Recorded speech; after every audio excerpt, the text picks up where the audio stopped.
La pregunta salió de sus labios antes de que pudiera detenerla, en voz baja, temblorosa, un susurro que de alguna manera se tragó toda la habitación. Había sido una tarde ordinaria en el gran salón del castillo Goliat, el tipo de tarde que sabía a polvo y cera de abejas, donde la pálida luz de invierno caía a través de los altos ventanales en columnas inclinadas, atrapando el lento movimiento de las partículas de ceniza de la gran chimenea. Fernanda Éxodo llevaba ya 3 semanas limpiando ese salón, moviéndose por sus pasillos de mármol, con la invisibilidad practicada de alguien que había pasado años perfeccionando el arte de pasar desapercibida. Conocía los ángulos de cada sombra. Había memorizado el crujido de cada tabla del suelo. Podía recorrer el salón con los ojos cerrados, pero nunca había mirado realmente el retrato hasta esa tarde. Su hijo, Luca, caminaba a su lado con su pequeña mano dentro de la de ella, vistiendo el abrigo marrón demasiado grande que ella había remendado 2 veces con el mismo trozo de hilo. 3 años de edad y ya poseía una seriedad que hacía que los sirvientes mayores se detuvieran a mirar, como si el niño llevara algo antiguo en la arquitectura de su rostro. Siempre se había parecido a alguien, y Fernanda siempre lo había sabido. Simplemente había tenido miedo de saber a quién. El retrato colgaba en el extremo del salón, enmarcado en oro oscuro, más grande que cualquier otra obra de arte en el castillo. Había estado allí desde antes de que ella llegara, cubierto parcialmente en su borde superior con una tela negra de luto, un detalle que los otros sirvientes le habían explicado en susurros durante su primera semana. El príncipe perdido, el heredero que nunca regresó, el único hijo del rey Alpha Donner Goliath, desaparecido hacía 4 años, desvanecido en una patrulla fronteriza durante un conflicto en los territorios del este. No se recuperó ningún cuerpo, no había certeza, solo quedaba el retrato, el dolor de un rey hecho permanente en óleo y lienzo. Fernanda lo había evitado, no conscientemente, o quizás de manera totalmente consciente. Había algo en su marco, su ubicación, su pura dominación sobre la habitación que siempre la había hecho bajar la vista y pasar rápidamente. Pero Luca dejó de caminar. Tiró de su mano una vez, como siempre hacía cuando quería su atención, y señaló hacia arriba con un pequeño dedo. Ella miró. El mundo se detuvo. El hombre del retrato era alto, imposiblemente alto, pintado con el tipo de presencia física que hacía que el lienzo circundante pareciera insuficiente para contenerlo. Hombros anchos envueltos en una armadura de carbón oscuro.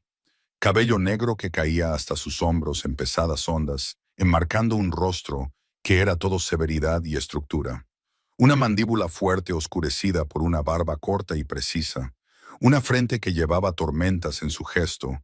Ojos de un gris pálido bajo pestañas oscuras, afilados como el invierno e igual de implacables. Estaba de pie con una mano apoyada en el pomo de una espada, la otra a su lado, los dedos ligeramente curvados como si acabara de soltar algo. Parecía el poder tallado en carne. Se parecía al hombre que la había abrazado mientras lloraba después de una pesadilla hace 3 años y medio, en una pequeña cabaña al borde de un bosque que ya no existía en su vida, excepto como una cicatriz. El paño se le cayó de la mano a Fernanda. Cayó al suelo de mármol con un sonido suave y arrugado. Luca, sin inmutarse por la repentina quietud de su madre, inclinó la cabeza y estudió el retrato con la tranquila curiosidad de un niño que aún no ha aprendido lo que es el terror. El pecho de Fernanda estaba haciendo algo que no podía nombrar. No exactamente rompiéndose, no exactamente expandiéndose, algo intermedio, como una puerta sellada durante mucho tiempo que se abre a la fuerza desde adentro. Apretó su mano libre contra su esternón, como si pudiera ralentizarlo, como si pudiera mantenerse entera con pura presión física. Esa mandíbula, esos ojos, la forma particular en que su ceño se fruncía, incluso en la quietud, como si siempre estuviera pensando en algo que nadie más podía ver. Ella había besado esa frente, había presionado sus labios contra la cicatriz sobre su ojo izquierdo antes de saber lo que significaba. Había visto esas manos, grandes, cuidadosas, precisas, encender un fuego en su hogar en una fría noche de noviembre, Y había pensado entonces que eran las manos de alguien que había nacido sabiendo cómo proteger las cosas.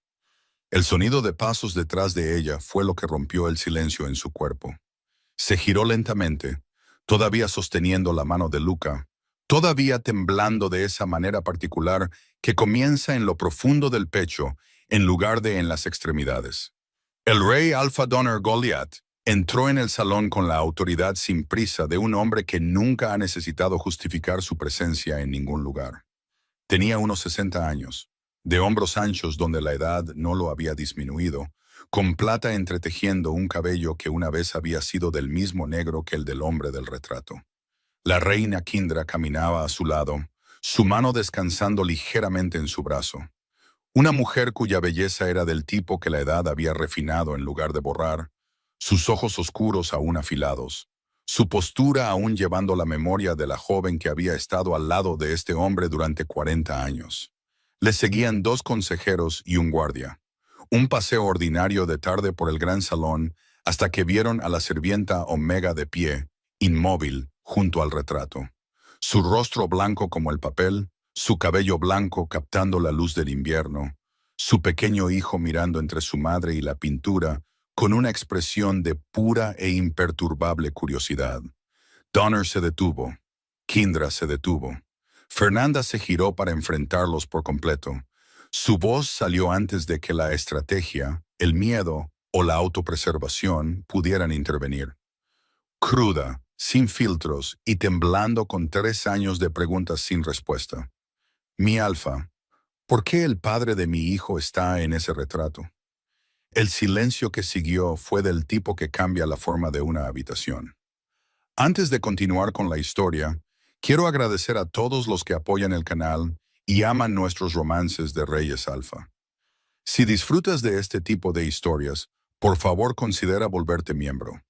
Como miembro, obtendrás acceso a contenido exclusivo que no encontrarás aquí. Historias extendidas, escenas especiales, acceso anticipado a nuevos episodios y arcos románticos completos creados solo para nuestros seguidores. Como bono, también desbloquearás historias exclusivas de romance de vampiros, sumergiéndote en historias de amor más oscuras e intensas llenas de deseo, peligro y pasión. Al unirte, estás apoyando directamente al canal y ayudándonos a dar vida a aún más historias inmersivas. Cuéntanos en los comentarios desde dónde nos estás viendo y qué edad tienes. Espero que disfrutes la historia. Los 2 consejeros intercambiaron miradas. La mano del guardia se movió reflexivamente hacia su espada y luego se detuvo. La respiración de Kindra se detuvo a mitad de la exhalación. Los ojos de Donner se movieron del rostro de la mujer al retrato y de vuelta, lentamente, con el cuidado deliberado de un hombre que lee algo escrito en un idioma que casi ha olvidado. Luego su mirada bajó hacia el niño. Luca le devolvió la mirada con ojos de un gris pálido. Los mismos ojos gris pálido que habían sido pintados al óleo sobre el lienzo en la pared sobre ellos. La misma mandíbula, el mismo gesto particular de la frente. Kindra emitió un sonido. Fue pequeño y suave, y contenía en él toda la arquitectura de un dolor que se había estado construyendo durante 4 años. Se llevó los dedos a los labios, con los ojos llenos de lágrimas. Donner no dijo nada durante un largo momento. Era un hombre que había gobernado reinos y liderado ejércitos, y ahora estaba experimentando algo para lo que ninguna guerra lo había preparado. El vértigo específico de la esperanza llegando sin anunciarse después de haber terminado el duelo. ¿Quién eres? Su voz era controlada, la forma en que un hombre controla su voz cuando la alternativa es romperse por completo. Fernanda se enderezó. En algún lugar del terror del momento, encontró la columna vertebral que 4 años de sobrevivir sola le habían construido. Fernanda Éxodo, mi Alfa, comencé a servir aquí hace 3 semanas. Vine para mantener a mi hijo y a mí misma. Una pausa. Sé que esto debe parecer el hombre. Donner la interrumpió en voz baja, no con crueldad. Háblame del hombre. Y lo hizo. Lo contó como nunca se lo había contado a nadie. Completo. Sin las cuidadosas omisiones que había aprendido a usar cuando los extraños hacían demasiadas preguntas. Les habló del camino a través del bosque de Darkwood. el que se abría entre los territorios del norte y del este, el que había estado recorriendo sola en otoño hacía 4 años porque huía de algo más pequeño y ordinario que la guerra. Un terrateniente que le había quitado su hogar y la había dejado sin nada más que la mochila en su espalda. Les habló de la lluvia, de la forma que casi había pasado de largo en la oscuridad, creyendo que era un árbol caído. Había estado boca abajo en el barro, vestido con ropas que una vez habían sido finas, pero que estaban destrozadas y empapadas tanto de lluvia como de sangre. 3 heridas distintas que pudo identificar a simple vista. Una en la parte posterior de su cráneo que había sangrado lo suficiente como para aterrorizarla. Apenas respiraba, de la manera en que respiran las cosas que han decidido no morir, pero que aún no han encontrado la razón para hacerlo. No había sido lo suficientemente fuerte como para cargarlo, así que lo había arrastrado. Le había llevado 2 horas llevarlo a su cabaña y había arruinado su último abrigo decente en el proceso. Había limpiado sus heridas con las hierbas que conocía y con las que adivinó. Se había quedado con él durante 3 noches antes de que le bajara la fiebre, rezando a algo en lo que ya no estaba segura de creer. Cuando despertó, no sabía su nombre. No recordaba nada, dijo Fernanda en voz baja. Ni su nombre, ni de dónde venía, ni qué le había pasado. La herida en la parte posterior de su cabeza. Claramente había recibido un golpe de una fuerza extraordinaria. Podía hablar, podía razonar. Era completamente él mismo en todos los sentidos importantes. Simplemente no tenía pasado. Kindra no se había movido desde que Fernanda comenzó a hablar. Escuchaba con todo su cuerpo, sus manos fuertemente entrelazadas, sus ojos sin apartarse nunca del rostro de la joven. ¿Cómo lo llamaste? La voz de la reina era cuidadosa, la pregunta envuelta en algo que casi tenía miedo de querer una respuesta. Fernanda dudó solo un momento. Él eligió su propio nombre. Dijo que quería algo que significara comienzo. Nos decidimos por Aarón. Una sombra de sonrisa cruzó su rostro, involuntaria e inmediatamente dolorosa. Dijo que se sentía bien. Un comienzo. Un hombre sin pasado que elige ser definido por empezar de nuevo. Donner se apartó de ellas y se enfrentó al retrato. Se quedó de pie ante él durante mucho tiempo, con las manos entrelazadas a la espalda, la ancha línea de sus hombros tensa bajo su abrigo. Cuando se volvió, su voz todavía estaba controlada, pero por poco. ¿Cuánto tiempo estuvo contigo? 6 semanas, quizás 7. Se estudió a sí misma. Nosotros llegamos a querernos. Sé cómo suena eso. Sé lo que soy y lo que pueden pensar. No te estoy pidiendo que te justifiques. La interrupción de Donner fue firme y, para sorpresa de Fernanda, totalmente sin juicio. Miró al niño de nuevo. Luca, sin dejarse impresionar por la magnitud del momento, se había sentado en el suelo de mármol y examinaba un hilo suelto de su abrigo con absoluta concentración. Y luego se fue. Fui al pueblo a por comida. Era una caminata de 2 horas de ida y otras 2 de vuelta. Cuando regresé, ya no estaba. Había ensayado estas palabras 1000 veces en su propia cabeza y todavía sabían a hierro. No dejó nada, ninguna nota, porque sabía que yo era la mejor lectora y le habría resultado difícil. Lo busqué durante 3 días. Pregunté en todos los pueblos cercanos. Nadie lo había visto. Hizo una pausa. Descubrí que estaba esperando un hijo suyo 6 semanas después. Donner Goliath miró a su esposa. Kindra miró a su esposo. Entre ellos pasó algo que no requería palabras. El lenguaje específico de 2 personas que han llevado una pena juntas durante tanto tiempo que su peso está distribuido uniformemente, conocido en sus huesos.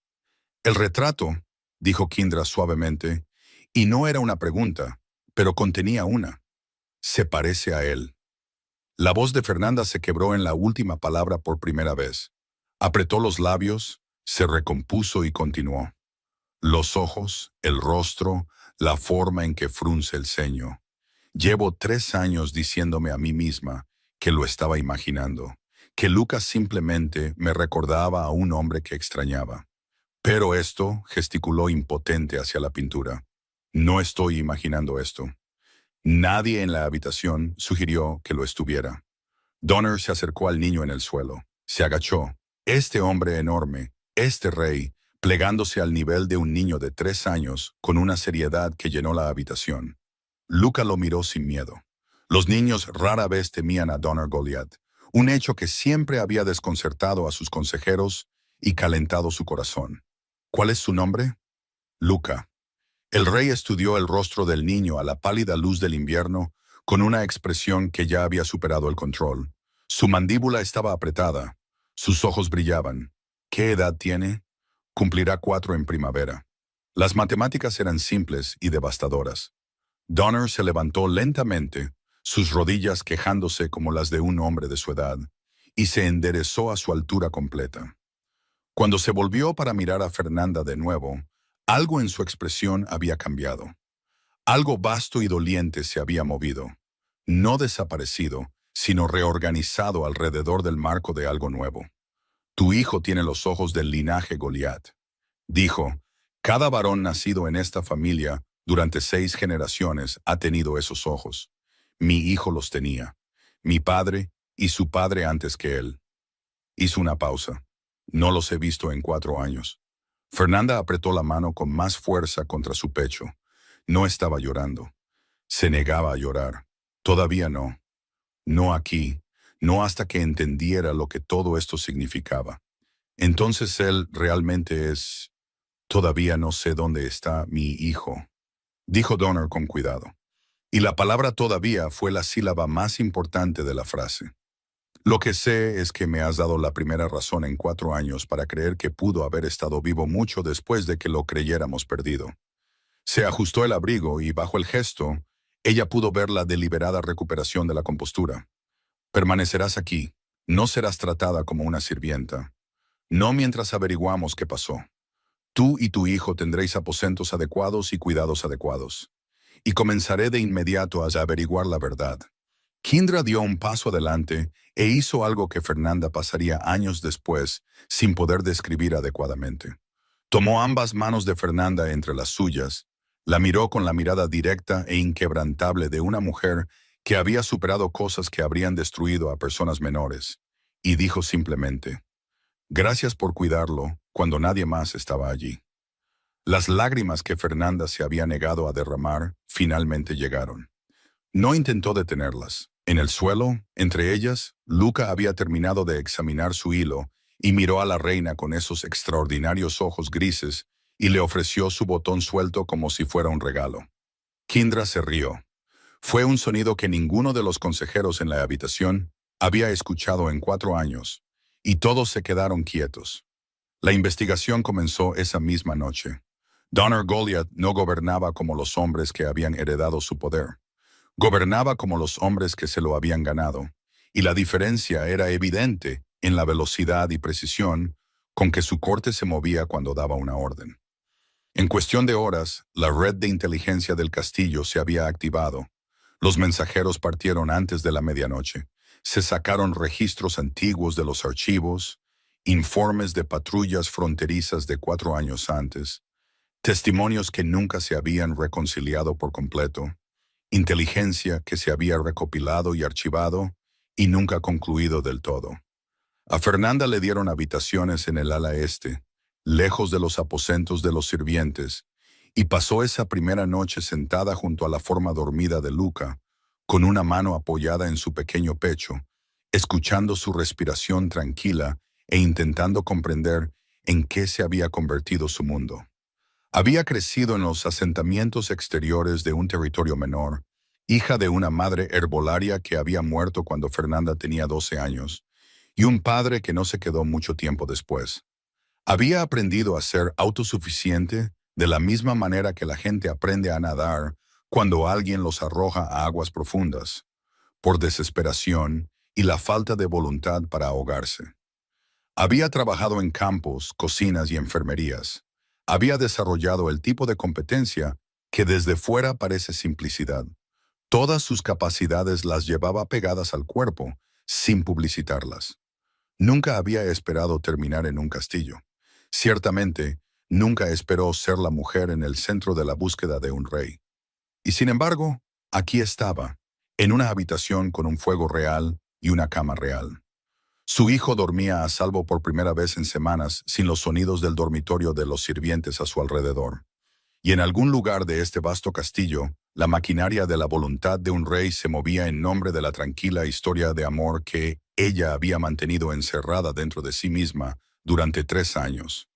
Se llevó los dedos a los labios. Todavía podía recordar cómo se sentía él, lo cuidadoso que había sido siempre, como si sintiera que ella era algo que podía ser herido y hubiera decidido que nada en su poder permitiría eso. Cómo se había reído. No a menudo, pero cuando lo hacía le iluminaba todo el rostro, y ella se había encontrado catalogando el sonido. Como le había dicho una noche, cuando el fuego estaba bajo y ella casi dormida, que se alegraba de que hubiera sido ella quien lo encontrara. Que fuera lo que fuera antes, lo que fuera que hubiera perdido, no podía arrepentirse de haberlo olvidado porque la había llevado hasta allí. Ella le había preguntado qué quería decir, y él la había mirado a la luz del fuego con esos ojos grises, y no había respondido con palabras. Ella tenía 22 años y estaba completa y permanentemente deshecha. Pasaron 3 semanas. El castillo se movía a su alrededor, y de Luca como el agua alrededor de un punto inmóvil. Los sirvientes, que la habían conocido como una de los suyos, ahora no estaban seguros de cómo interactuar con ella, no con crueldad, sino con la particular incomodidad de la gente que navega por una jerarquía que había cambiado de la noche a la mañana. Ella intentó suavizarlo donde pudo, ofreciendo ayuda en las cocinas, charlando con las lavanderas, como siempre lo había hecho. No tenía ningún deseo de convertirse en algo intocable.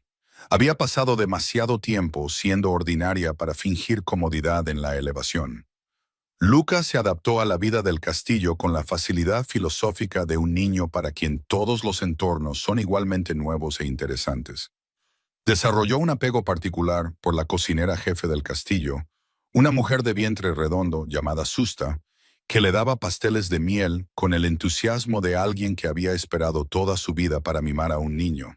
Empezó a seguir al maestro de establos a una distancia respetuosa, observando a los caballos con una solemne reverencia que hizo que el anciano lo llamara pequeña sombra con evidente afecto. Kindra los visitaba la mayoría de las tardes. Al principio, las visitas eran breves, formales, cuidadosas. La reina moviéndose por el territorio emocional necesario de esta situación con la misma gracia deliberada que aportaban todo. Pero Fernanda no actuaba. Nunca había aprendido a hacerlo y no veía razón para empezar ahora. Y Kindra, se dio cuenta rápidamente, tenía muy poca tolerancia por la actuación. Así que sus conversaciones se volvieron honestas y luego se volvieron cálidas. Y luego, una tarde, Kindra se sentó en el suelo con Luca, construyendo una torre de bloques de madera, y habló con Fernanda durante 2 horas sobre Cartus de niño, el niño específico que había sido, la criatura de cabello negro y salvaje que había aterrorizado a sus tutores y encantado a cada perro del territorio, que había llorado por la muerte de un gorrión a los 7 años y dirigido su primer ejercicio de entrenamiento militar a los 14 con la compostura de un hombre del doble de su edad. Fernanda escuchó todo con la barbilla apoyada en las manos, tratando de reconciliar estas historias con el Aarón que había conocido. El hombre que había sido despojado de todo contexto, que había sido solo él mismo, y que en ese estado de pura individualidad, había sido una de las mejores personas que había conocido. Pensó que no era una coincidencia. En el 23º día, un jinete llegó de las montañas del este. El jefe de inteligencia de Donner era un hombre compacto y silencioso llamado Barrow, que tenía los ojos de alguien que lo había visto todo y mantenía sus opiniones sobre la mayoría de las cosas. Llevó su informe al rey en la sala de guerra privada, y Fernanda fue llamada a asistir. Un hecho que le dijo más que cualquier otra cosa sobre la seriedad con la que Donner estaba tratando su papel en lo que había sucedido.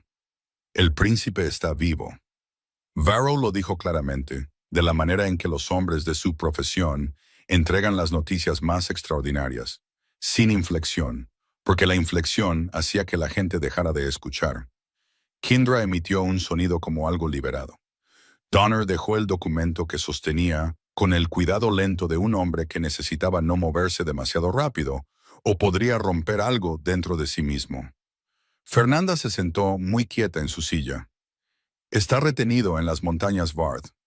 Barrow continuó, desenrollando un mapa sobre la mesa. Una compañía de mercenarios llamados los Cenicientos, de 12 a 15 combatientes activos, ex soldados de varios territorios que disolvieron sus lealtades después de las guerras fronterizas. Identificaron al príncipe hace aproximadamente 18 meses, basándose en la descripción de un comerciante que lo reconoció en uno de los asentamientos del norte. ¿Vivía libremente?, preguntó Donner. Hasta hace 18 meses. Sí, según lo que podemos reconstruir. Barrow trazó una línea en el mapa con un dedo. Después de que desapareció de donde Fernanda lo encontró, se movió hacia el norte durante algún tiempo, todavía sin memoria, viviendo de trabajos esporádicos en comunidades dispersas. Los mercenarios lo interceptaron en el camino del norte. Lo capturaron sin violencia inicialmente, le ofrecieron trabajo, lo llevaron a su campamento y luego, una vez que confirmaron quién era, lo convirtieron en prisionero en lugar de miembro. ¿Por qué no pedir un rescate de inmediato?, preguntó uno de los consejeros. Porque no son tontos, dijo Barrow secamente. Los anuncios de rescate llegan a los oídos equivocados. Han estado esperando la palanca correcta, el momento adecuado, los términos correctos. También hizo una pausa, eligiendo sus palabras.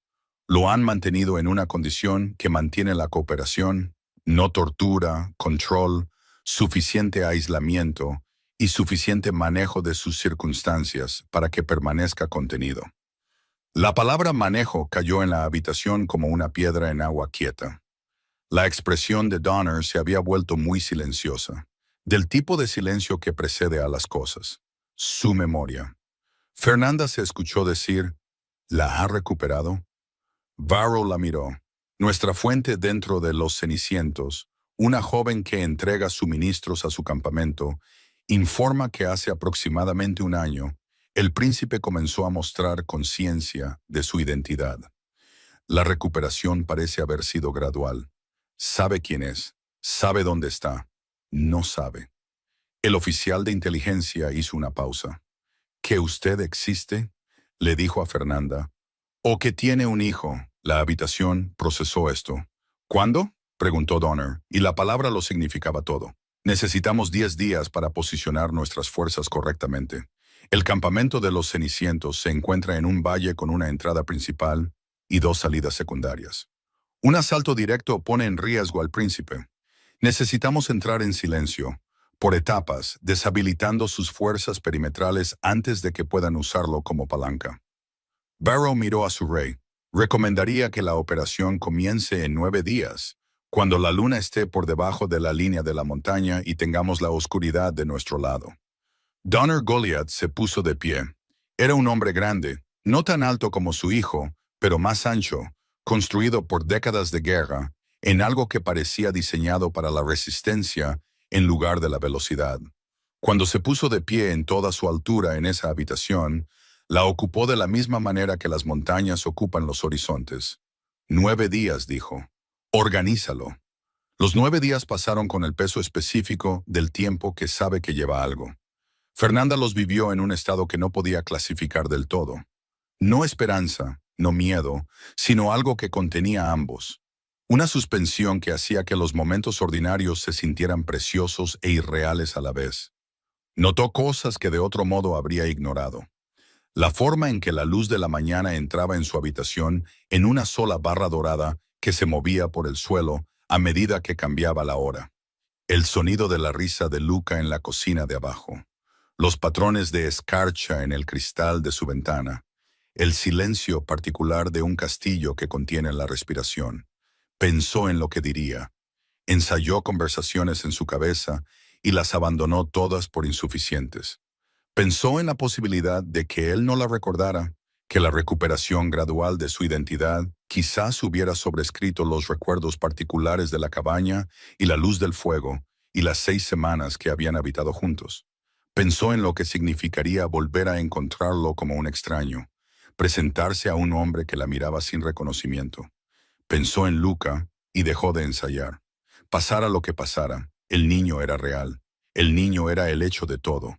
Y eso, había decidido en algún momento de la tranquila novena noche, era suficiente para construir a partir de ahí. La operación de rescate no fue algo que Fernanda presenciara directamente. Lo supo por partes después, por el relato de Donner y por la versión más silenciosa y detallada que Barrow proporcionó al registro de la corte.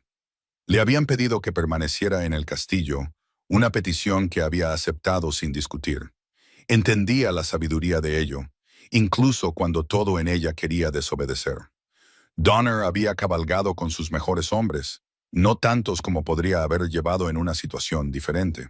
La sutileza era el instrumento requerido, no el volumen. Habían ido hacia el norte durante 2 noches de dura cabalgata, moviéndose por los viejos caminos madereros que atravesaban las estribaciones de Barth, llegando al valle de la montaña antes del amanecer del 10º día. La gente de Barrow ya había estado en posición durante 3 días, habiendo desmantelado el perímetro exterior de los Cenicientos mientras su atención se centraba en el interior. La confrontación había sido breve y concluyente. 12 mercenarios contra la guardia personal de Donner Goliath en la oscuridad, sin previo aviso, con su liderazgo ya neutralizado. No había sido tanto una batalla como un ajuste de cuentas. Los cenicientos se habían rendido por partes, y los pocos que no lo hicieron ya no estaban en posición de considerar sus opciones. En la cámara inferior del campamento de la montaña, detrás de una puerta que requirió 3 hombres para abrir, encontraron a Carthus Goliath. Estaba vivo. Estaba más delgado que en el retrato, y había algo en su postura que hablaba de un largo confinamiento, un cansancio, una cualidad de quietud que no era natural en él, sino aprendida. Sus muñecas llevaban las marcas de las ataduras, aunque no estaba atado cuando lo encontraron. Aparentemente, en algún momento se le había confiado lo suficiente como para moverse libremente dentro de la cámara, quizás porque sus captores entendían que un hombre sin aliados ni armas no podía escapar de una montaña. Se giró cuando la puerta se abrió. Sus ojos encontraron a su padre a través del oscuro espacio de la habitación, y ninguno de los dos dijo nada durante un largo momento. Luego Donner cruzó hacia su hijo y lo abrazó. Y el hombre que había gobernado un reino a través de 4 años de dolor, se paró en el campamento de montaña de un mercenario y abrazó a su hijo sin hablar. Y los hombres que estaban en la puerta miraron hacia otro lado. No fue la reunión que le habían prometido a Kindra. Ella tendría la suya propia. Carthus regresó al castillo envuelto en una manta, rodeado por la guardia de su padre, diciendo muy poco, no por herida o angustia, sino por el silencio particular de un hombre que está en proceso de volver a sí mismo, que se mueve a través de la geografía de su propia identidad y descubre lo que ha permanecido y lo que ha cambiado. Ahora lo recordaba todo. La patrulla fronteriza, la emboscada en el camino del este, el golpe que le había quitado su pasado, los largos meses desorientados de vagar antes de ser encontrado por una mujer en un camino del bosque, medio ahogado por la lluvia y casi al final de su capacidad de sobrevivir. Recordaba la cabaña, la recordaba a ella. No había dejado de recordarla durante un año desde que los recuerdos habían comenzado a regresar. Los había guardado con cuidado, como se guarda algo frágil, asustado de presionar demasiado, asustado de lo que podría descubrir si miraba demasiado de cerca lo que había sentido en esas semanas. Había sido un hombre sin nombre, viviendo de la caridad de una mujer que no pedía nada a cambio, y en ese estado despojado de pura existencia, la había amado con la certeza sin complicaciones de alguien que aún no sabía que el amor se suponía que era complicado.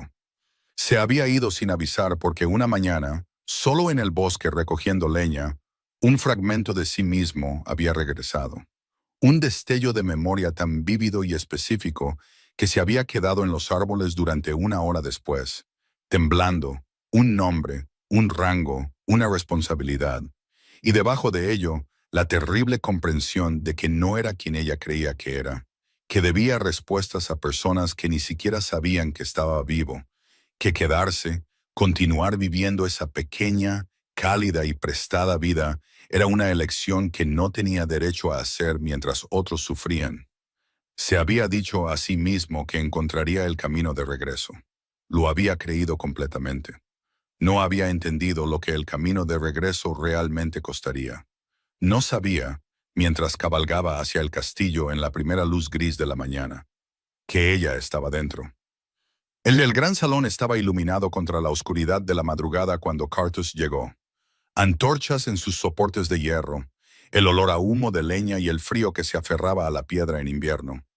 La voz de su madre en lo alto de las escaleras, no llamando, solo presente, un sonido que había llevado en su pecho durante 4 años. Y luego sus brazos y la mano de su padre en su hombro y el peso específico e irreductible de estar en casa. Se paró en la entrada del castillo de su familia e intentó ubicarse dentro de él. Había estado fuera el tiempo suficiente para que el espacio se sintiera a la vez completamente familiar y ligeramente extraño, de la manera en que se sienten las habitaciones cuando has crecido durante tu ausencia, cuando ya no tienes exactamente la forma que recuerdan. Donner decía algo sobre descansar, sobre el sanador que debería mirar sus muñecas, sobre la mañana y todo lo que traería. Y la palabra mañana estaba haciendo algo diferente de lo que solía hacer, llevando un peso que Cartus aún no podía analizar. Y entonces escuchó un sonido desde el pasillo superior. Pequeños pies sobre la piedra. Levantó la vista. Un niño estaba en lo alto de la escalera, vistiendo un abrigo 3 tallas más grande, con un cabello blanco plateado que captaba la luz de las antorchas y ojos gris pálido que le devolvían la mirada desde arriba. El mundo dentro de Cartus Goliath hizo algo para lo que no tenía nombre. Lo supo de la manera en que se saben las cosas que existen por debajo del nivel del pensamiento, antes de que la razón haya tenido la oportunidad de ensamblarse en lenguaje. Lo supo en su sangre, en la parte de él que era animal antes de ser real, la parte que precedía a los títulos y los retratos, y el largo peso de una dinastía. Conocía la forma de ese rostro como conocía sus propias manos. El niño inclinó la cabeza y estudió al hombre grande al pie de las escaleras con la mirada tranquila y mesurada de alguien que realiza una evaluación. Luego se abrió una puerta en la parte superior del pasillo. Ella entró suavemente, de la manera en que siempre se había movido, no con vacilación, sino con delicadeza, como si entendiera que el mundo ya estaba suficientemente perturbado y no necesitaba que ella añadiera más. Vestía de blanco, no el rojo del uniforme de una sirvienta, y su cabello estaba suelto como lo había llevado en la cabaña cuando las formalidades del día habían terminado. Se detuvo cuando lo vio. Se miraron a través de la longitud de la escalera. 4 años, cada día de ellos visible en algún lugar del espacio entre ellos. Toda la distancia y el silencio y las preguntas que habían estado viviendo sin respuestas. Ella había cambiado, no disminuida en absoluto, sino profundizada, de la manera en que las cosas buenas se profundizan cuando han pasado por el fuego. Había sombras bajo sus ojos que no habían estado allí antes. Una cautela en su postura que no era miedo, pero era su secuela. Era, en todos los sentidos esenciales, exactamente ella misma. Nunca, en ninguna vida o memoria, había querido cruzar una habitación con más urgencia. Fernanda. Su voz salió mal, demasiado baja, con demasiado contenido. Había pensado en lo que diría durante 12 meses, y eso fue lo que salió. Solo su nombre, solo el hecho de ella. Su barbilla tembló una vez y luego se estabilizó. Sus manos estaban planas contra sus muslos y sus ojos muy brillantes. ¿Recuerdas? Recuerdo todo. El niño entre ellos miró a su madre, y luego al hombre al pie de las escaleras, y luego de nuevo a su madre, realizando un pequeño cálculo privado. «Mamá», dijo Luca con cuidado, señalando a Cartus con un dedo. «Ese hombre tiene mis ojos». El sonido que hizo Fernanda fue una risa y un sollozo que llegaron simultáneamente, y se cubrió el rostro con las manos. Y Cartus ya se estaba moviendo. Subió las escaleras de 2 en 2 y llegó a la cima, y se detuvo porque ella estaba justo allí, y necesitaba ser cuidadoso con esto. Necesitaba no abrumar lo que ya era enorme.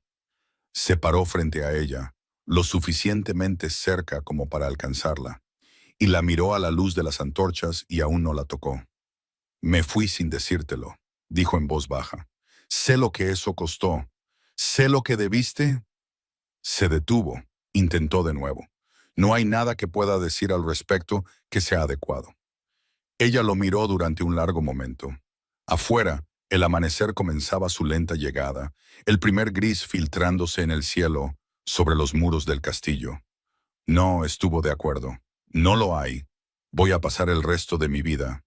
No hagas promesas en los umbrales, interrumpió ella, y el eco de sus propias palabras.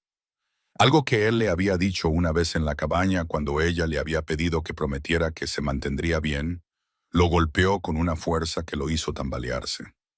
Ella lo observaba asimilarlo. Algo en su expresión había cambiado.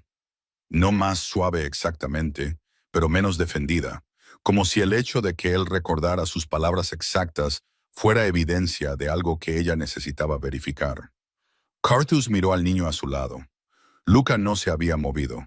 Todavía estaba realizando su evaluación, sus ojos grises moviéndose entre los adultos con una seriedad que habría sido cómica en cualquier otro momento. ¿Puedo?, preguntó Carthus. La pregunta dirigida a ambos por igual. Fernanda no dijo nada. Dio un paso atrás muy ligeramente, que fue la única respuesta que importaba. Carthus se agachó al nivel de su hijo. De cerca, a la luz de las antorchas, el parecido era algo más allá de la similitud. Era repetición, el mismo rostro en miniatura, la misma cualidad particular de atención que Donner Goliath había fotografiado en su propio hijo 100 veces y podía ver desde el otro lado de una habitación. El niño tenía el color de su madre, el cabello blanco plateado que captaba la luz como el agua. Pero todo lo demás era inconfundible. Sé quién eres, dijo Luca, porque tenía 3 años y aún no había aprendido que algunas verdades son demasiado grandes para una entrega inmediata. La voz de Carthus era algo bajo y fracturado cuando llegó. ¿Lo sabes? Mamá tiene tu foto. Luca señaló la cara de Carthus. Aquí dentro. Presionó 2 pequeños dedos en su propia sien, que aparentemente era la forma de Luca de indicar la memoria. La mira a veces cuando cree que estoy dormido. Detrás de él, escuchó a Fernanda hacer un sonido. Carthus abrió los brazos.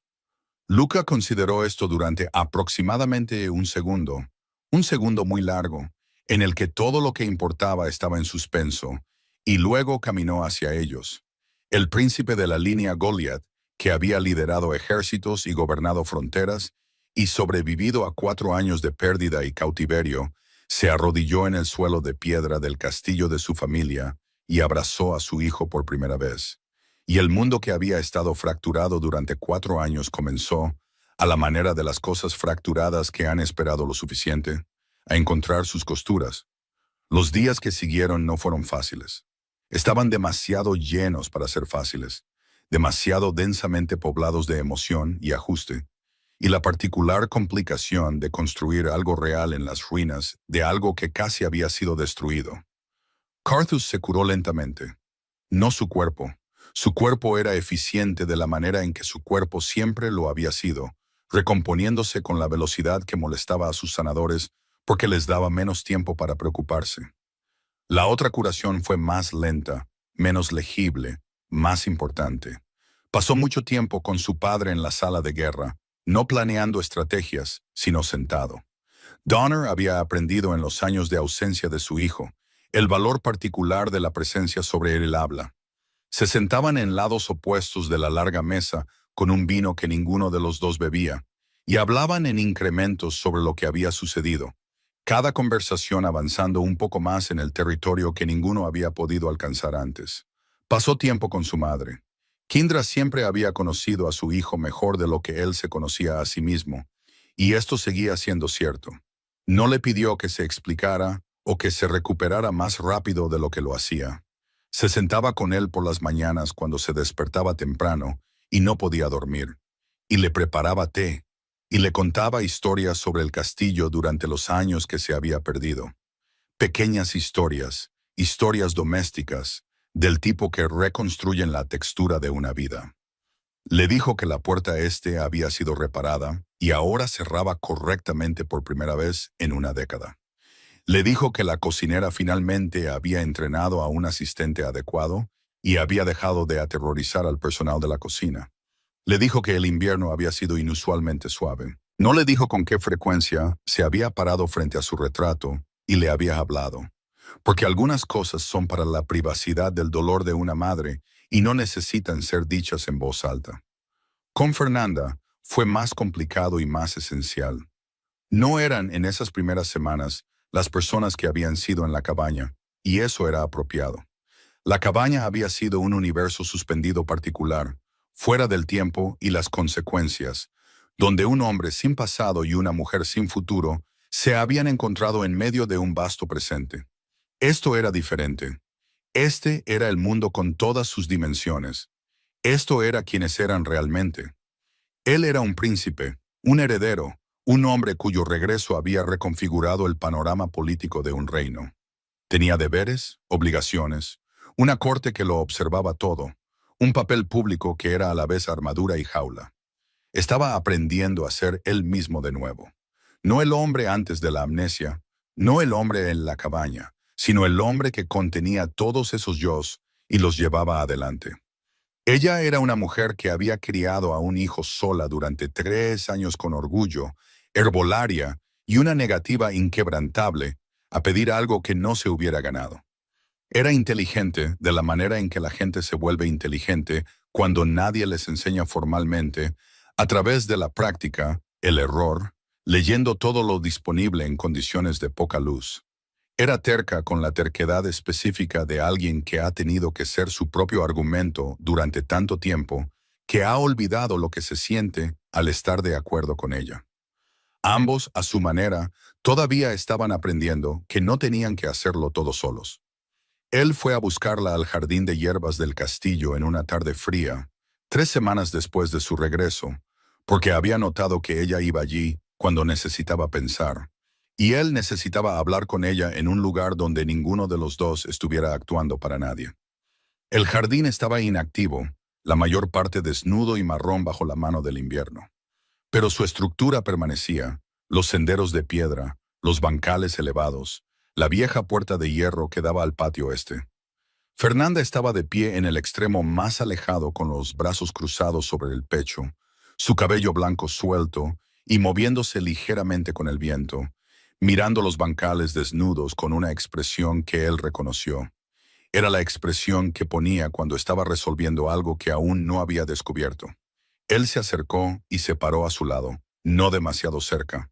Había sido cuidadoso con la proximidad desde su regreso, cuidadoso de una manera que no lo había sido en la cabaña, porque esto no era la cabaña, y ella no había consentido nada más que su presencia en el sentido geográfico general. «Sé que tienes miedo», dijo sin preámbulos. Ella no lo miró. «Sé que lo sabes. No voy a decirte que no hay nada que temer. No voy a decirte que será fácil o que la corte será perfectamente acogedora, o que nada será complicado. No puedo prometerte que será fácil». Ahora ella lo miró. Sus ojos eran directos. Siempre lo habían sido. La calidad de la mirada que lo había sorprendido la primera vez que se despertó y la encontró vigilando su fiebre y que nunca había dejado de ser algo que quería dirigido a él. «Entonces, ¿qué puedes prometer?» «Honestidad», dijo él.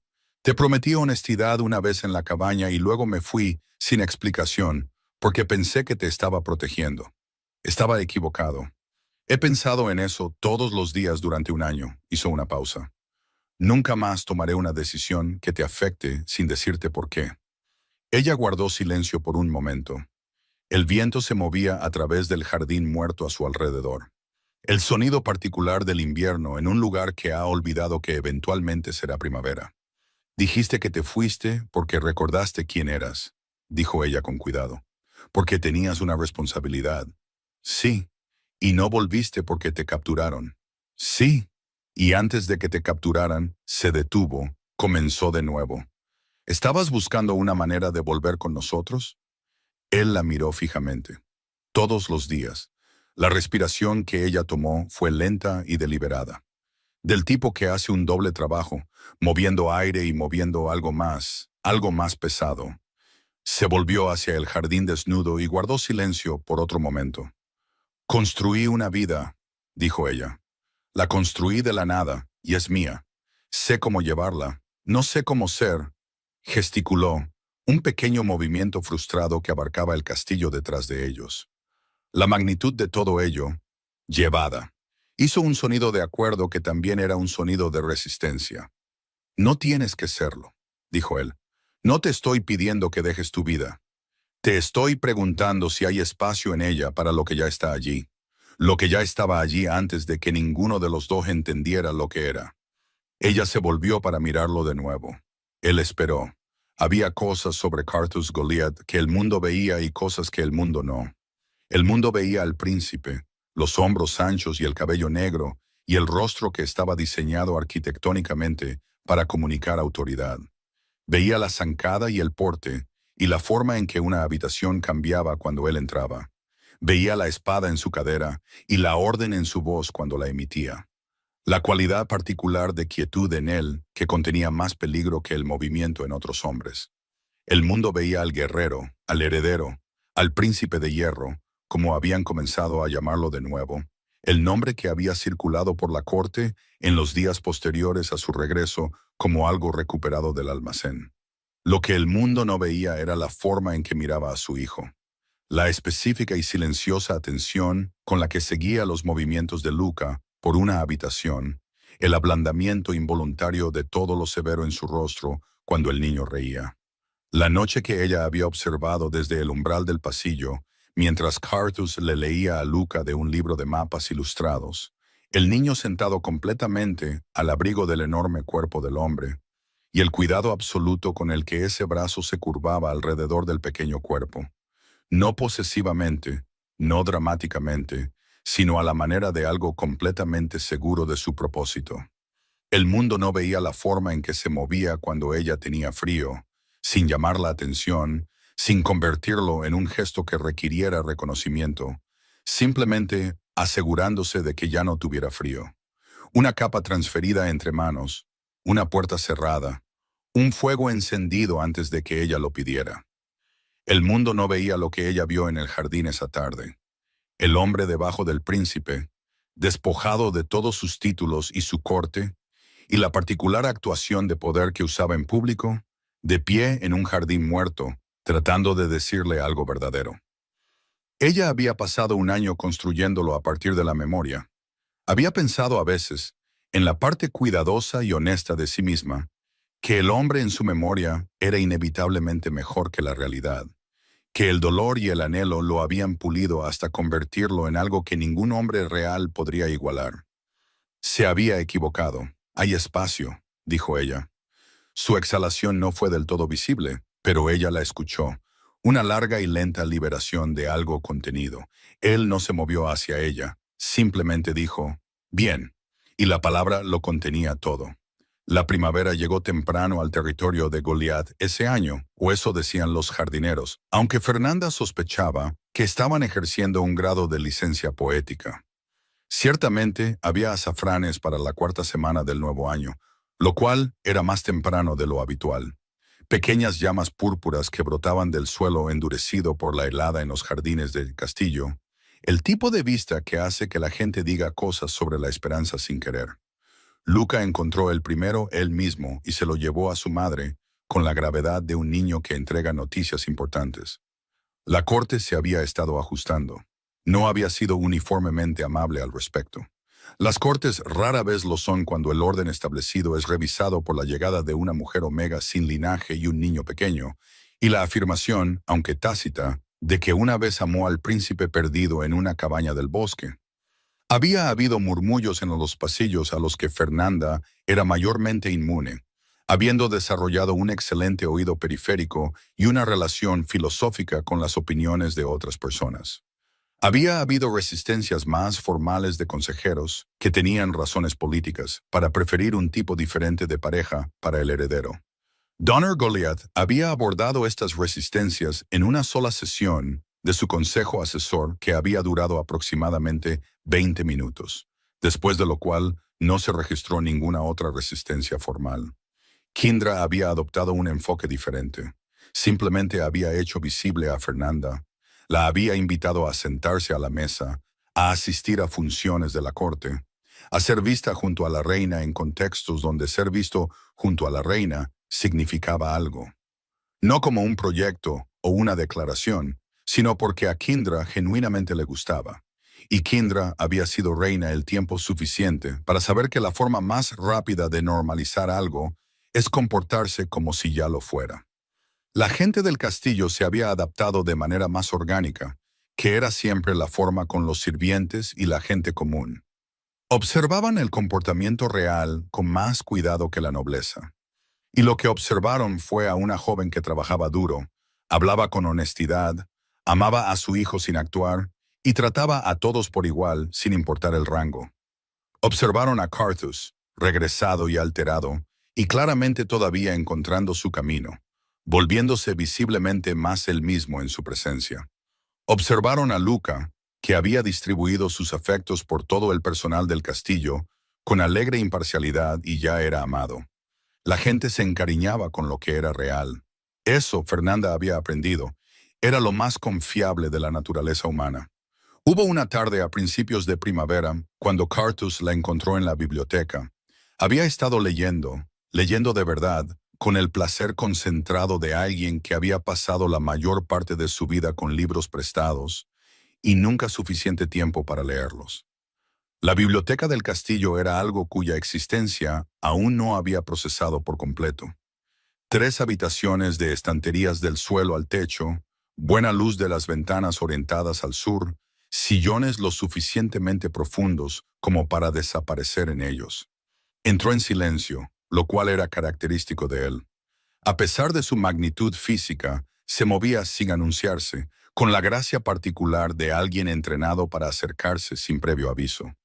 La vio leyendo y comenzó a retroceder. «No tienes que irte», dijo ella sin levantar la vista.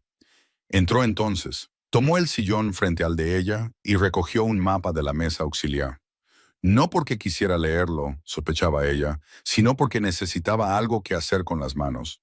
Tenía esa cualidad, la cualidad de un hombre que siempre está un poco incómodo con la quietud, que preferiría estar moviéndose o construyendo o resolviendo algo, pero ha aprendido que el descanso también es una disciplina. Se sentaron en un silencio agradable por un rato. El fuego crepitaba afuera. Los primeros azafranes hacían su trabajo silencioso en el frío. «He estado pensando», dijo finalmente, «sobre lo que la corte espera». Ella levantó la vista. «No sobre lo que yo espero», aclaró él, leyendo su expresión con la precisión que todavía ocasionalmente la sorprendía. «Sobre lo que ellos esperan y sobre la diferencia». «¿Qué espera la corte?» Dejó el mapa, un acuerdo formal, algo legible para la estructura política, un anuncio. Hizo una pausa. «En lo que he estado pensando es si encontrarías eso completamente intolerable». Ella lo estudió. Él miraba el fuego, su fuerte perfil delineado por su luz, la mandíbula y la frente, y la cuidadosa quietud que ponía alrededor de las cosas difíciles como una armadura. «¿Me estás preguntando?», dijo lentamente, de la manera más indirecta posible, si consideraría casarme contigo. Él la miró entonces. Algo se movió en su expresión. No vergüenza exactamente, sino una vulnerabilidad que no mostraba a menudo en habitaciones con más de una persona. «La versión directa», dijo él, «es que he estado enamorado de ti desde que me sacaste del barro, y lo he sabido desde antes de saber mi propio nombre. Y me gustaría que el resto de mi vida ocurriera en tu vecindad, si eso es algo que estás dispuesta a considerar». Fernanda dejó su libro. Lo consideró. El fuego se movió en su hogar. En algún lugar del castillo, podía oír la voz de Luca resonando por un pasillo, brillante y específica, la risa que reconocería a cualquier distancia. «No eres sutil», dijo ella, «soy consciente. Podrías haber empezado con eso en lugar del preámbulo político. Estaba preparándome para ello». «4 años», señaló ella. «Hemos estado haciendo esto durante 4 años en varias formas, y te estabas preparando para ello». Su expresión hizo algo complicado que no era exactamente una sonrisa, pero se le parecía. Quería estar seguro de que habías elegido genuinamente en lugar de haber sido arrastrada por las circunstancias. Ella lo miró durante un largo momento. Este hombre que era feroz en cada arena que el mundo había construido para él, en la batalla y en el gobierno y en la particular autoridad que llevaba en los espacios públicos, y que ahora estaba sentado en un sillón de la biblioteca asegurándose absolutamente de que él entendiera que tenía opciones. Se levantó de su sillón, cruzó la alfombra entre ellos y se sentó en el brazo de su silla, lo cual era poco práctico e indigno y exactamente lo que quería hacer. Él la miró con esos ojos grises y no dijo nada. Ella le tomó el rostro entre las manos, la mandíbula que había memorizado hace 4 años a la luz de un tipo diferente de fuego, y lo besó. Fue a su manera, exactamente como lo había recordado y completamente diferente, porque eran diferentes, porque habían pasado 4 años y ambos llevaban más de lo que llevaban cuando se conocieron. Y el peso de eso estaba presente en cada punto de contacto. Sus manos subieron y encontraron su cintura con esa misma certeza cuidadosa que ella siempre había encontrado devastadora. Y pensó breve y vívidamente que así se sentía volver a casa a algo que habías construido tú misma. Cuando se apartó, sus ojos estaban abiertos. Sí, dijo simplemente. La boda se celebró a finales de la primavera, cuando los jardines del castillo estaban en su belleza más absurda, el tipo de floración que parece estar sobrecompensando por la duración del invierno. Cada bancal compitiendo por producir el color más extravagante. Las rosas abriéndose todas a la vez como si hubieran recibido la misma notificación. No fue un evento pequeño. Una boda real en el territorio de Goliath era un evento público, una declaración política, una reunión que requería la presencia de representantes de todos los dominios aliados. La corte había dedicado 4 meses a la logística y los consejeros principales habían dedicado los mismos 4 meses a una serie de preocupaciones que Donner Goliath había abordado individual y específicamente en una serie de conversaciones muy directas. Fernanda había atendido su parte de la preparación con la misma practicidad que aportaba a todo, lo que ocasionalmente había desconcertado al personal de eventos del castillo, acostumbrado a las ansiedades manejables de las mujeres de alta cuna, y no estaban del todo equipados para una novia que tenía opiniones sobre la eficiencia y seguía sugiriendo que varios elementos ceremoniales podrían condensarse.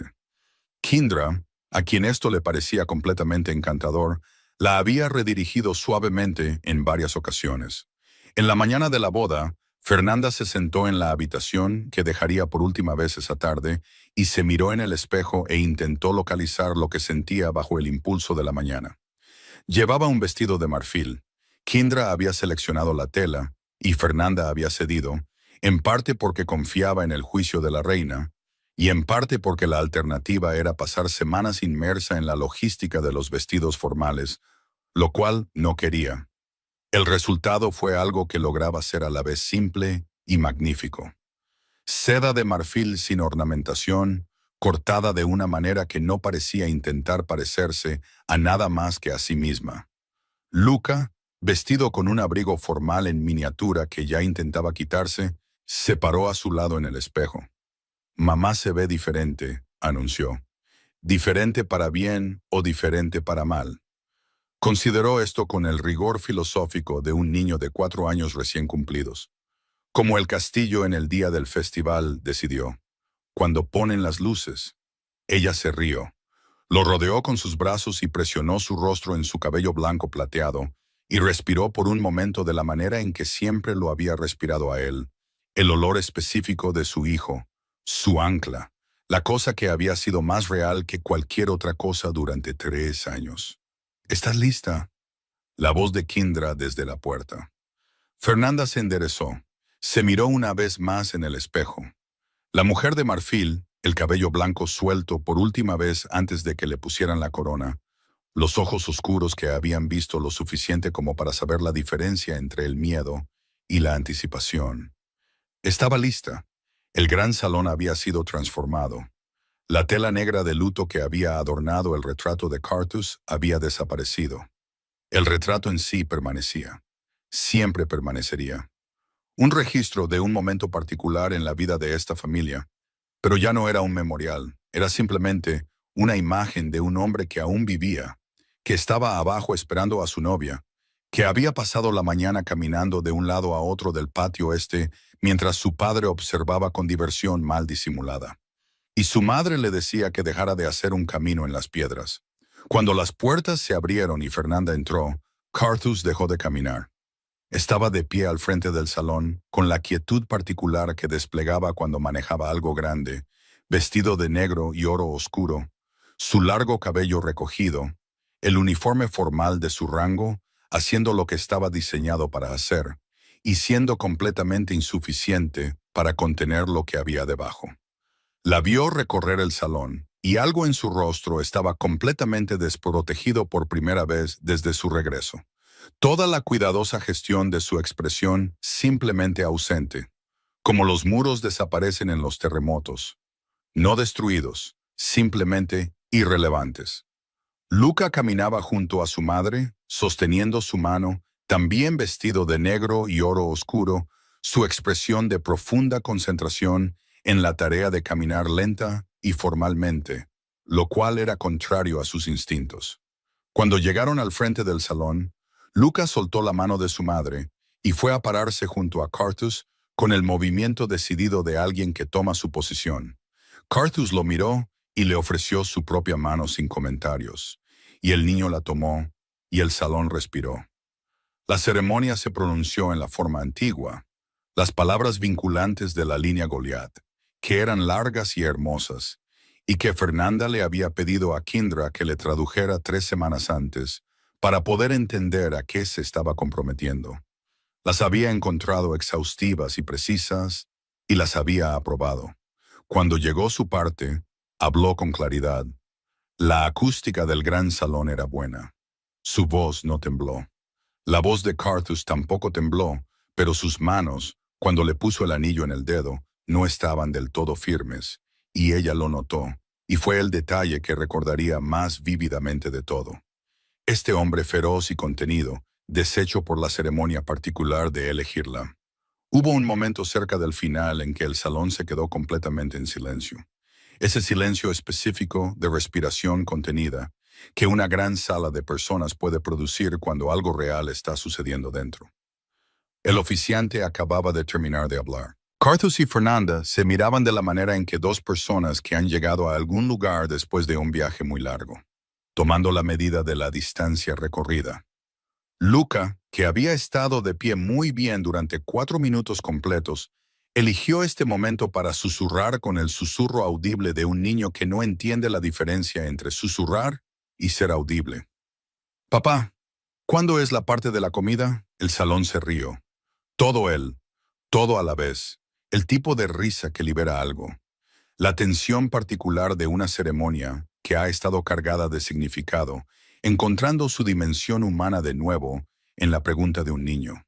Carthus miró a su hijo con una expresión de absoluta impotencia y amor total. Fernanda, cuyos ojos brillaban, apretó los labios. «Pronto», le dijo Carthus a Luca con gravedad. «La parte de la comida es muy pronto». «Bien», dijo Luca, y volvió a su postura formal. La celebración posterior continuó hasta que los fuegos del castillo se consumieron. Hubo comida, y hubo música, y hubo baile. El tipo de baile que comienza formalmente y se convierte en otra cosa a medianoche. Fernanda bailó con Donner, que se movía con el cuidado deliberado de un hombre que había sido un buen bailarín una vez y trabajaba de memoria. Bailó con Kindra, que era precisa y maravillosa, y que le dijo a mitad del baile que nunca había visto a Carthus mirar nada de la manera en que la miraba ella, y que esto había sido cierto, incluso cuando no sabía su propio nombre.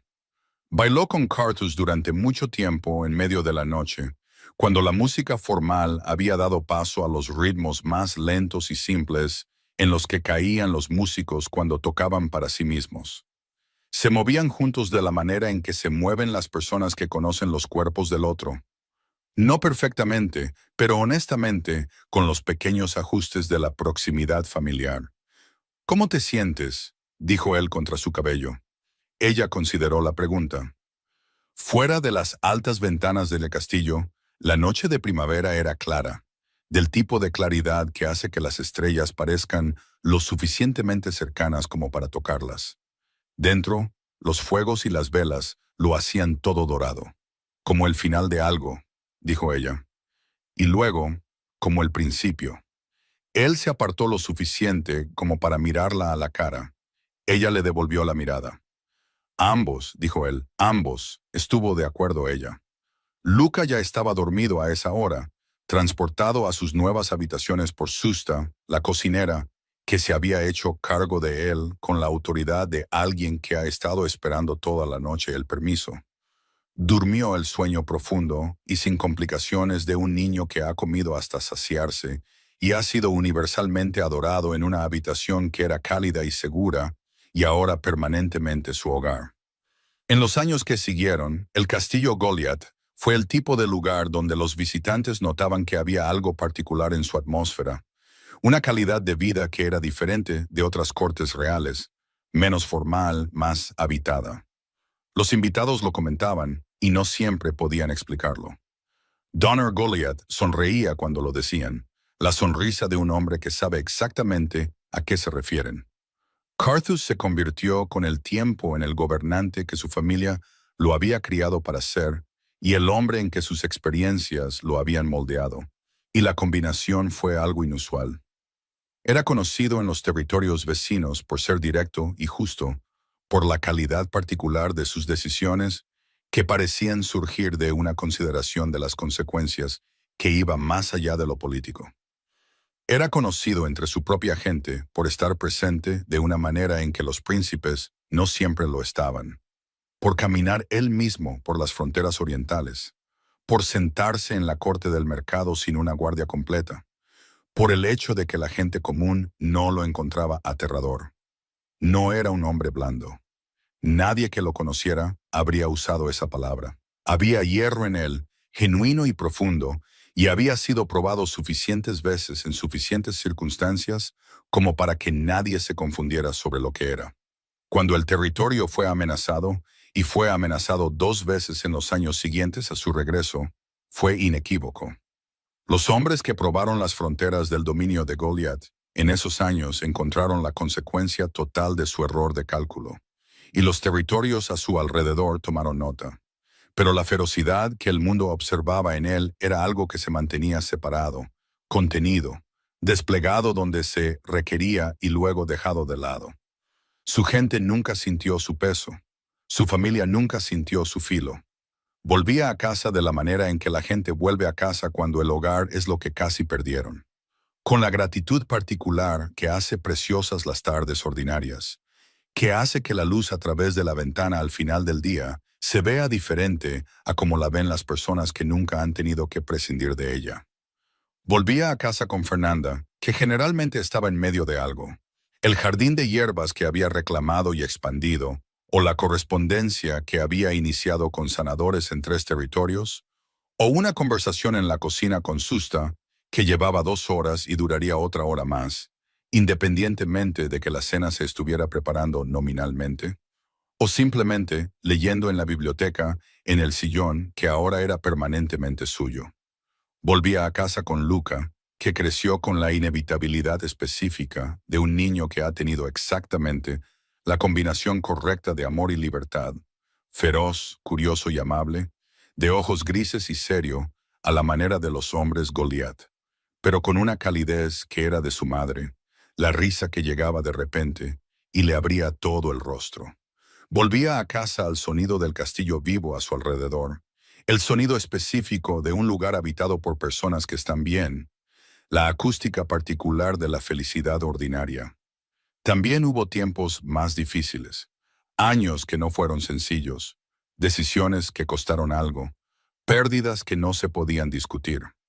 Fernanda tuvo un aborto espontáneo en el 2.º año, y el dolor fue real y se le permitió ser real, y lo superaron como superaban todo lo difícil, juntos, sin pretensiones, con el entendimiento de que algunos pesos son simplemente pesos, y deben ser llevados hasta que ya no lo sean.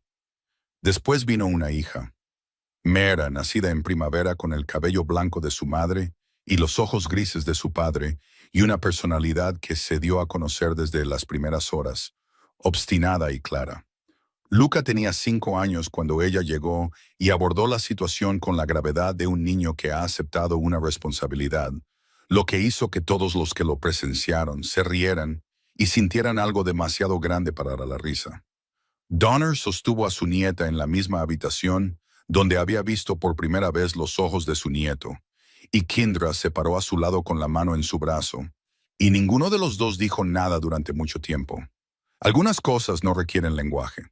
Algunas cosas son simplemente verdaderas de la manera en que la piedra es verdadera, de la manera en que las estaciones son verdaderas, de la manera en que ciertos tipos de amor son verdaderos. No a pesar de haber pasado por dificultades, sino en parte debido a ellas, llevando en su estructura el registro de lo que sobrevivieron y de lo que emergieron. En el gran salón del castillo Goliat, el retrato permanecía.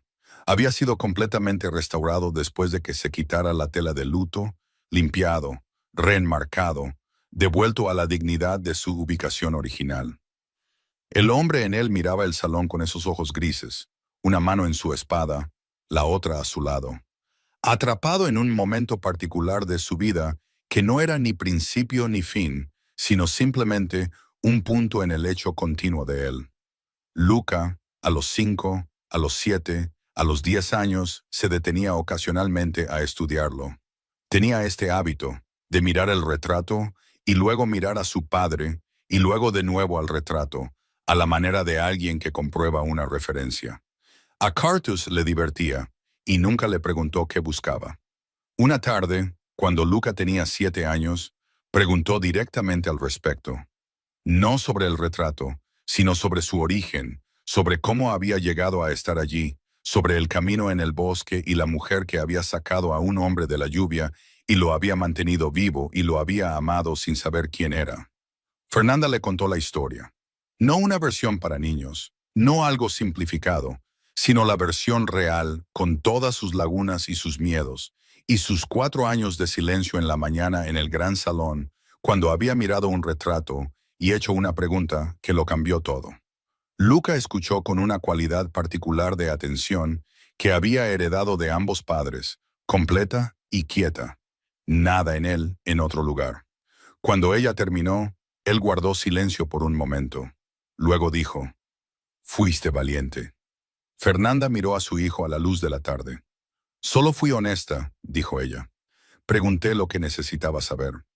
Luca consideró esto con la solemne atención de un niño de 7 años que procesa una filosofía. «Es lo mismo», decidió. Ella sonrió, y fue el tipo de sonrisa que lleva demasiado para su propio tamaño, que contiene años en una sola expresión. Afuera, a través de las altas ventanas del castillo, los jardines comenzaban de nuevo su trabajo de primavera. La lenta y confiable insistencia de las cosas que crecen. Los azafranes primero, luego las rosas, luego todo lo demás en su orden. La forma en que el mundo se reafirma después del invierno con la paciencia de algo que nunca ha dudado que lo haría. Dentro, los fuegos ardían cálidos. El castillo albergaba a su gente. El retrato miraba el salón. El hombre en él ya no era un memorial, sino un registro. Un registro de un momento antes de que la historia hubiera encontrado su forma. Antes de que las pérdidas se hubieran recuperado y las distancias se hubieran cerrado, y las preguntas se hubieran hecho, y las respuestas se hubieran dado, un registro de un comienzo que no sabía que era un comienzo. El gran salón del castillo Goliat había sido una vez un lugar donde se mantenía el duelo, y la ausencia se honraba con tela oscura y un silencio cuidadoso. Había sido la habitación donde una madre hablaba con el retrato de su hijo perdido, y un rey se paraba de espaldas a la puerta para que nadie pudiera ver su rostro, y los sirvientes pasaban rápidamente con la vista baja. Ahora era diferente. Era la habitación donde un niño había dejado de caminar y había señalado hacia arriba, y había dicho simplemente que el hombre del retrato tenía sus ojos. Era la habitación donde una mujer con manos temblorosas había hecho una pregunta que había pasado 4 años sin saber qué necesitaba hacer. Era la habitación donde algo roto había reconocido por primera vez la forma de su reparación. Ahora era la habitación donde Luca hacía sus lecciones por la mañana porque la luz era buena, y donde Meyera había dado sus primeros pasos sobre el mármol frío, y donde Cartus había bailado con su esposa hasta que los fuegos se consumieron, y donde Donner Goliath se sentaba a veces por las noches con una copa de vino y sin una agenda particular, simplemente presente en la vida que había regresado a su casa. Cada habitación está hecha de lo que sucede en ella. Cada espacio lleva la memoria de sus ocupantes en la textura de sus paredes, la cualidad particular de su silencio, la forma en que la luz se mueve a través de él a diferentes horas. El gran salón del castillo Goliath estaba hecho ahora de todo ello: el dolor y la recuperación, la pregunta y la respuesta, el retrato y el hombre que contenía, y la vida que había persistido a su alrededor mientras él estaba perdido. Hecho de una mujer que había dejado de caminar y había mirado de verdad. Hecho de un niño con ojos grises, que se vio reflejado en óleo y lienzo, y aún no entendía lo que significaba, pero sentía de la manera sin complicaciones de los niños, que era importante. Hecho de un amor que había comenzado en un bosque bajo la lluvia sin testigos ni garantías, y que había encontrado su camino hasta aquí a través de 4 años de ausencia e incertidumbre, porque algunas cosas no piden permiso para continuar. Algunas cosas simplemente lo hacen. El retrato lo observaba todo, y por las noches, cuando el salón estaba lleno, y los fuegos estaban encendidos, y el sonido del castillo llevando a su gente resonaba por sus pasillos, el hombre de la pintura ya no parecía un memorial. Parecía simplemente alguien que había vuelto a casa. Nos encantaría saber tu opinión sobre esta historia. Cuéntanos qué te pareció este relato lleno de emociones y sorpresas. Dinos tu nombre, desde dónde nos ves, y califica esta historia del 0 al 10 si te ha llegado al corazón.